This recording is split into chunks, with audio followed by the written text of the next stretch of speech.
Class 10th आपका जो lesson है हाउ डू ऑर्गेनिजम्स रिप्रोड्यूस, उसके जो इन टेक्स्ट क्वेश्चन आंसर्स हैं और लास्ट में जो क्वेश्चन आंसर्स दिए गए हैं उनको करना है आज हमने। फिर इसके बाद जो है वो आपके केमिस्ट्री की क्लासेस लगेंगी। फर्स्ट क्वेश्चन है what is the importance of DNA कॉपिंग in reproduction. DNA कॉपिंग का मतलब कि किस तरह से रिप्रोडक्शन में जो है वो डीएनए का क्या रोल है। जब भी रिप्रोडक्शन होती है तो डीएनए का क्या रोल रहता है कि जो डीएनए है वो ट्रांसफ़र करता है कैरेक्टर्स को पेरेंट से ऑफस्प्रिंग्स तक।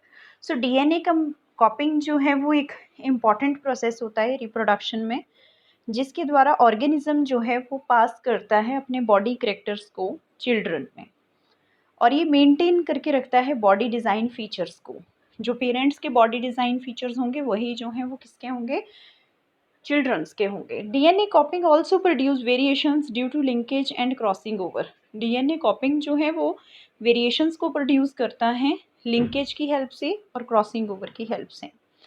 सेकेंड क्वेश्चन है why is variations beneficial to the species but not necessarily for the individual.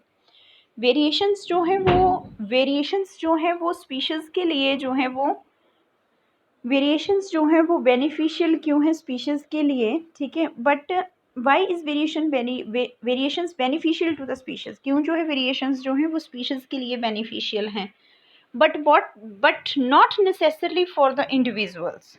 Answer, when the population is living in an ecosystem, जब पॉपुलेशन जो है वो लिविंग होती है इकोसिस्टम में, and if there is sudden climatic change, और कोई climatic change आता है इकोसिस्टम में, then only those members of a species will survive which show variations.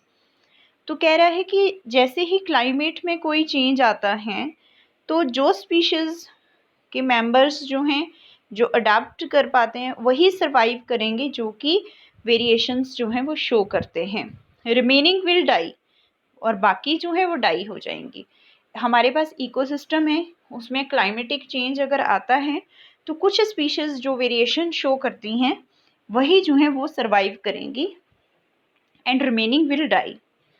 Therefore variations is beneficial, इसलिए जो है वो वेरिएशन जो है वो बेनिफिशियल है स्पीशीज़ के लिए, for its survival in the changing environment and not necessary for the individual.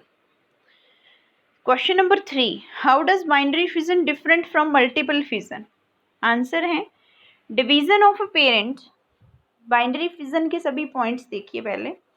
Division of a parent cell into two equal daughter cell, इसमें पेरेंट सेल की डिवीजन होती हैं टू इक्वल डॉटर सेल्स में, two equal daughter cells में।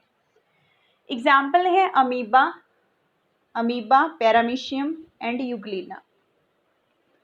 Amoeba, paramecium and euglena. Second है daughter cell are not covered, ठीक है, parental membrane are not covered by the membrane, all daughter cells possess parental cell. ये question का point जो है इसको आप काट दीजिए, ये ठीक नहीं है, ये आंसर का जो पॉइंट है। Then during division of nucleus, पूरे का पूरा सेल जो है कंस्ट्रिक्ट होने लगता है इनवर्ड साइट ऑफ डिवीजन की तरफ, यानी कि जब डिवीजन होगी न्यूक्लियस की तो सेल जो है वो कंस्ट्रिक्ट होने लगेगा इनवर्ड। सपोज सेल है, सेल की जब डिवीजन होगी तो सेल जो है वो अंदर की तरफ को कंस्ट्रिक्ट होगा इस तरह से, ठीक है। तो कंस्ट्रिक्शन कहाँ हुई, यहाँ पे सेल कंस्ट्रिक्ट्स। फोर्थ पॉइंट है daughter cell separate after whole process, इसमें डॉटर सेल जो है वो सेपरेट हो जाता है जैसे पूरा प्रोसेस हो जाता है। आगे है multiple fission. Multiple fission, division of a parent cell into many small daughter cells of nearly equal size, इसमें जो है वो पेरेंट सेल जो है उसकी डिवीजन होती है स्मॉल डॉटर सेल्स में इक्वल साइज के। एग्जाम्पल है प्लाज्मोडियम। सेकेंड है all daughter cells possess parental cell, जितने भी डॉटर सेल्स हैं उनके पास पेरेंटल सेल होते हैं। तो ये आप काट ही दो, ये ठीक नहीं है पॉइंट्स। देन उसके बाद जो है वो थर्ड पॉइंट है, during division whole cell does not constrict. जब डिवीजन होती है तो पूरे का पूरा सेल जो है वो कंस्ट्रिक्ट नहीं करता है। उसके बाद है fourth point, daughter cell separate after whole process. इसमें डॉटर सेल जो है वो सेपरेट हो जाता है होल प्रोसेस के द्वारा बाइनरी फिजन में, और इसमें जो है मल्टीपल फिजन में all daughter sales float in the medium of the parental cytoplasm. पूरे के पूरे डॉटर सेल्स जो हैं वो फ्लोट करने लगते हैं पेरेंटल साइटोप्लाज्म के मीडियम में। देन उसके बाद फोर्थ क्वेश्चन है, how will an organism be benefited if it reproduces through spores. किस तरह से ऑर्गेनिज्म जो है उसको बेनिफिट होता है अगर ये रिप्रोड्यूस करे स्पोर्स के through. Spores are special reproductive bodies which are produced inside the sporangia. Spores जो है वो special reproductive bodies होती हैं जो कि sporangia के inside produce होती हैं। They are covered by thick wall. इनके बाहर एक thick wall present होती है, mostly dispersed by wind. Spores जो हैं वो wind के द्वारा जो है वो disperse होती हैं, यानी कि फैल जाती हैं। Can you think of reasons by Fifth question, can you think of reasons why more complex organisms cannot give to new individuals through regeneration? कह रहा है कि क्या आप बता सकते हैं कि क्यों जो कॉम्प्लेक्स ऑर्गेनिजम्स जो हैं वो न्यू इंडिविजुअल्स जो हैं वो रीजनरेशन के द्वारा जो है वो नहीं बना पाते हैं। Complex organisms have several kinds of complex organs and organ system. इसका आंसर है कि कॉम्प्लेक्स ऑर्गेनिजम्स के पास अलग अलग काइंड्स के जो हैं वो कॉम्प्लेक्स ऑर्गन्स होते हैं, कॉम्प्लेक्स सिस्टम्स होते हैं, ठीक है। इट कॉम्प्लेक्स ऑर्गन्स होते हैं, ऑर्गन सिस्टम्स होते हैं। It is not easy to develop such an organism through regeneration. So regeneration के द्वारा इन सभी ऑर्गन्स को, ऑर्गन सिस्टम्स को डेवलप कर पाना बड़ा मुश्किल होता है। Then question number 6, why is vegetative propagation practiced for growing some types of plants? Vegetative propagation is the method of asexual reproduction in plants. तो vegetative reproduction जो है, vegetative propagation जो है वो method है asexual reproduction का। ये plants जो है usually these plants usually do not produce seeds or produce non-viable seeds. ये जो वेजिटेटिव प्रोपेगेशन करते हैं पौधे, ना तो ये सीड्स को प्रोड्यूस करते हैं, ना इनमें जो है वो नॉन वाइबल सीड्स होते हैं, ठीक है। जैसे कि बनाना है, तो बनाना में कभी भी आपने सीड्स नहीं देखे होंगे कि ये सीड से ग्रो करेगा। ये रोज़ प्लांट है, ये रोज़ से, पाइनएप्पल से, रोज़ तो सभी ने देखा है कि रोज़ की कटिंग्स ही लगती हैं। तो इसलिए बोला गया है कि these plants usually do not produce seeds, कि ये पौधे जो हैं वो सीड्स को प्रोड्यूस नहीं करते हैं जो वेजिटेटिव प्रोपेगेशन करते हैं। Then question number 7, why is DNA copying an essential part of the process of reproduction? DNA copying helps in the transfer of characters. DNA copying जो है वो एसेंशियल पार्ट है रिप्रोडक्शन का। डीएनए कॉपिंग जो है वो हेल्प करता है कैरेक्टर्स की ट्रांसफ़र होने में पेरेंट से ऑफस्प्रिंग्स में ड्यूरिंग रिप्रोडक्शन। समटाइम्स जब एरर आ जाता है डीएनए कॉपिंग में तो उससे जो है वो वेरिएशंस आने लगती हैं बच्चों में, ठीक है, जिससे जो है वो चेंजिंग एनवायरनमेंट में सर्वाइव कर पाए। डीएनए कॉपिंग जो है वो एसेंशियल पार्ट है रिप्रोडक्शन का। उसके बाद नेक्स्ट प्रोसेस है, what is the process of pollination different from fertilisation. So आपको बता दूं कि पॉलिनेशन जो है वो ट्रांसफ़र होता है पोलन ग्रेन्स का। पॉलिनेशन जो है वो ट्रांसफ़र होता है पोलन ग्रेन्स का। पोलन ग्रेन्स जो है वो एंथर से चले जाते हैं किसके पास? स्टिग्मा के पास, कार्पल के। Then whereas fertilization is the fusion of the male and female gametes. जबकि दूसरी तरफ फर्टिलाइजेशन होती है उसमें क्या होता है? फ्यूजन होती है मेल और फीमेल गैमीट्स की। Whereas fertilization is the fusion of the male and female gametes resulting in formation of zygote. Then question number 9, very important, ठीक है, what is the role of the seminal vesicles and the prostate gland? कहाँ पढ़ाई थी मैंने ये आपको, seminal vesicles और prostate gland? Mail reproductive system में। तो इनके जो है वो आपने रोल बताने हैं क्या हैं। Temporary storage of sperms occur in the seminal vesicles. कह रहा है कि जो स्पर्म्स बनते हैं मेल रिप्रोडक्टिव सिस्टम में, वो टेम्पोररी जो है वो स्टोर होते हैं कहाँ पे, वेसिकल्स में। उन वेसिकल्स का क्या नाम है, seminal vesicles. Here the mucus and watery alkaline fluid containing the sugar fructose mix with the sperms. यहाँ पे जो है सेमिनल वेसिकल्स में म्यूकस भी होगा, वाटरी फ्लूइड होगा जो कि और उसमें शुगर होगी, फ्रक्टोज होगा, ये सभी मिलके जो है वो स्पर्म्स के साथ जो है वो मिक्स हो जाते हैं। देन उसके बाद रोल है प्रोस्टेट ग्लैंड का। प्रोस्टेट ग्लैंड का रोल है, प्रोस्टेट ग्लैंड जो है वो क्या करती है मेल रिप्रोडक्टिव सिस्टम में, it provides nutrition to the sperms. ये न्यूट्रिशन प्रोवाइड करती है स्पर्म्स को। प्रोस्टेट ग्लैंड जो है वो न्यूट्रिशन प्रोवाइड करती है स्पर्म्स को, और ये अफेक्ट करती है वेजिनल पीएच को। जो फीमेल्स की वेजिना में जो पीएच होती है उसको जो है वो अफेक्ट करती है, so that the sperms move smoothly inside the vagina, ताकि जो स्पर्म्स जो हैं वो वेजिना के अंदर जो है वो स्मूथली जो है वो मूव कर पाए। Then how does the embryo get nourishment inside the mother's body. अगला क्वेश्चन है कि एम्ब्रियो जो है वो किस तरह से मदर्स की बॉडी में जो है नरिशमेंट लेता है। द एम्ब्रियो गेट्स नरिशमेंट, आगे है, the embryo gets nourishment from the mother's blood through placenta.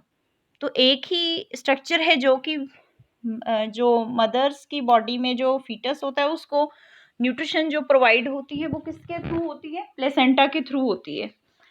In the placenta the fetal blood, fetal की स्पेलिंग ठीक कर लीजिए आप, यहाँ पे ठीक नहीं है, फीटल जो है,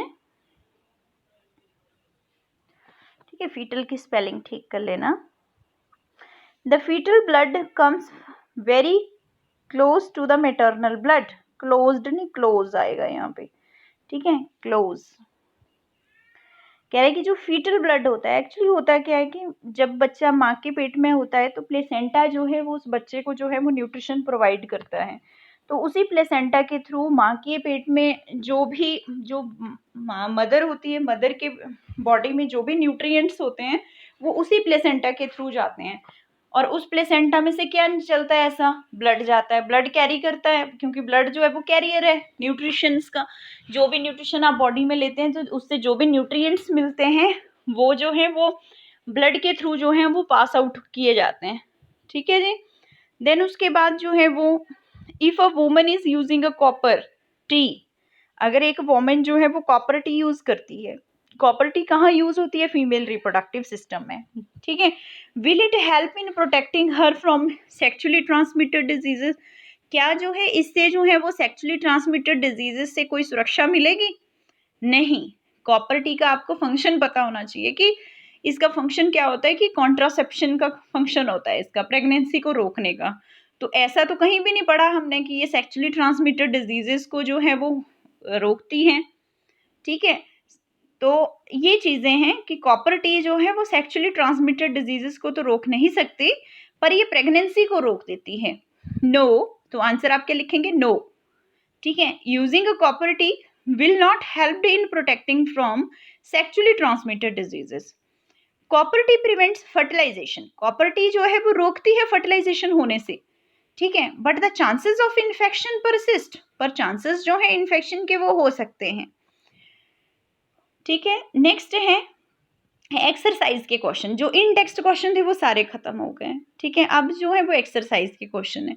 अब कुछ दिनों तक मेरी क्लासेस बंद होंगी, ठीक है, और सर की क्लासेस जो है वो सर की क्लासेस जो है केमिस्ट्री की वो स्टार्ट रहेंगी, ठीक है।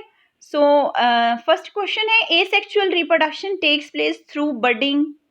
तो आपको पता है कि बडिंग जो है वो किस में होता है,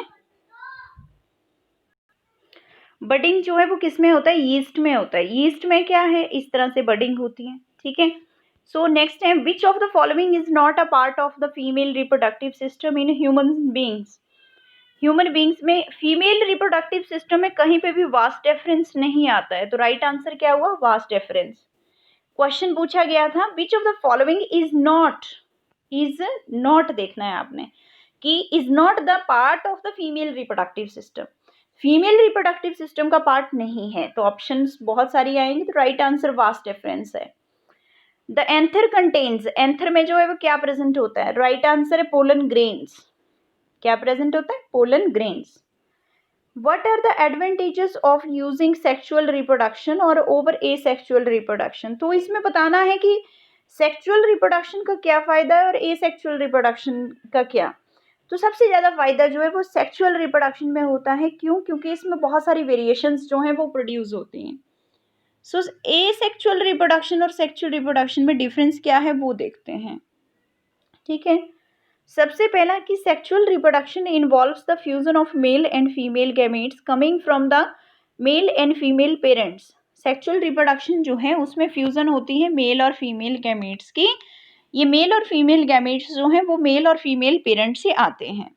offsprings exhibit diversity of characters in sexual reproduction.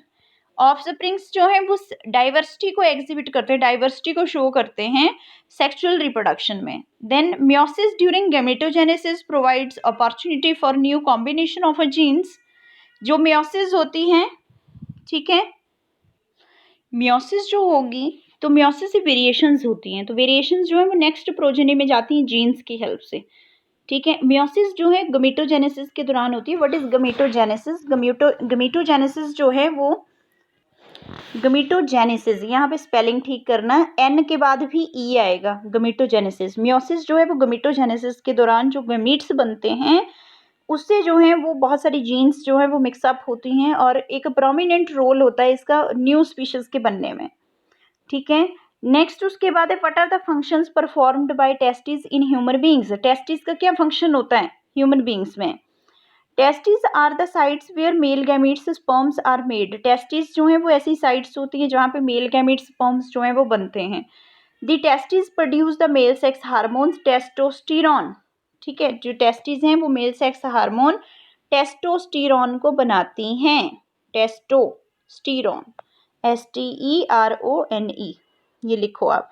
Why does menstruation occur? Menstruation जो है वो क्यों होता है? The ovaries of girls contain thousands of immature eggs. जो गर्ल्स की ओवरीज होती हैं वहाँ पे इमेच्योर एग्स होते हैं। व्हेन गर्ल्स अटेन प्यूबर्टी, जब गर्ल्स जो हैं वो प्यूबर्टी अटेन कर लेती हैं तो उनमें से कुछ जो हैं वो मेंस्ट्रुएशन शो करती हैं। 1 एग जो है वो एवरी मंथ जो है वो ओवरी से प्रोड्यूस होता है। 1 एग जब मेंस्ट्रुअल साइकिल जो है स्टार्ट होता है, ड्यूरिंग मेंस्ट्रुअल साइकिल जो एग है वो रिलीज हो जाता है ओवरी से 40th डे पे मेंस्ट्रुअल साइकिल के। अगर एग जो है वो फर्टिलाइज हो जाता है तो ये जो है वो लाइव करता है 9 मंथ्स के लिए, जो है वो बेबी की प्रोडक्शन होती है। अगर जो है फर्टिलाइज एग नहीं होता है तो ये बॉडी से स्लोली जो है वो ब्रेक होके बाहर आ जाता है थ्रू वेजिना। जैसे कि ब्लड और म्यूकस जो है वो उसका फ्लो होता है, उसी तरह से एग जो है वो फ्लो आउट हो जाता है। साइकिल जो है वो एवरी मंथ जो है होता है, इसको मेंस्ट्रुएशन साइकिल कहते हैं और ये यूजुअली लास्ट करता है 2 to 8 डेज, मतलब कम से कम 2 दिन और ज़्यादा से ज़्यादा 8 दिन तक रहता है। जो वॉल्स हैं यूट्रस की वो जो है वो एंडोमेट्रियम लेयर जो होती है वो ब्रस्ट हो जाती है और बॉडी से बाहर आ जाती है। ठीक है, नेक्स्ट उसके बाद क्वेश्चन है how are the modes of reproduction different in unicellular and multicellular organisms. Unicellular organism और मल्टीसेलुलर ऑर्गेनिजम्स में रिप्रोडक्शन कैसे होती है? यूनिसेलुलर ऑर्गेनिजम्स में जनरली जो है वो एसेक्सुअल रिप्रोडक्शन होती है।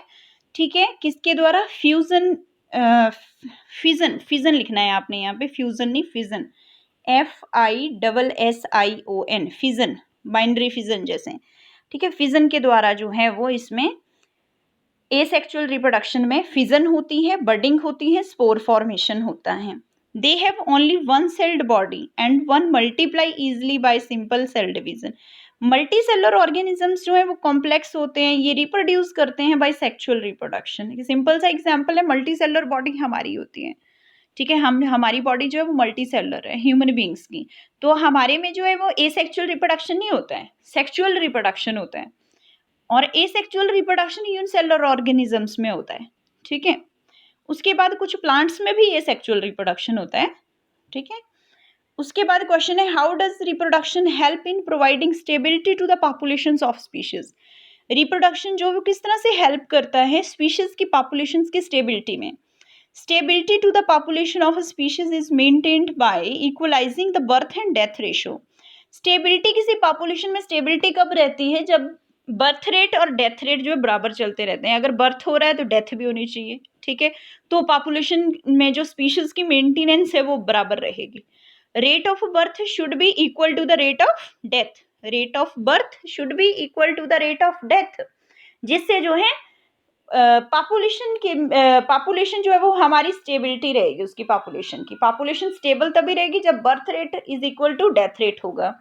What could be the reasons for adopting contraceptive methods? Contraceptive methods को adopt करने के क्या क्या reasons हैं?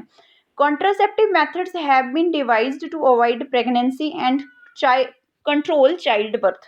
Contraceptive methods जो हैं वो इसलिए devices ये बनाई गई हैं ताकि pregnancy को रोका जा सके और चाइल्ड बर्थ को कंट्रोल किया जा सके। These methods are generally adopted to prevent unwanted conception। कह रहा है कि जो अनवांटेड कंसेप्शन होती है, जैसे कि आप नहीं चाहते हैं कि आप प्रेग्नेंट हो, ठीक है, वो तो अनवांटेड कंसेप्शन उसको बोलते हैं, ठीक है।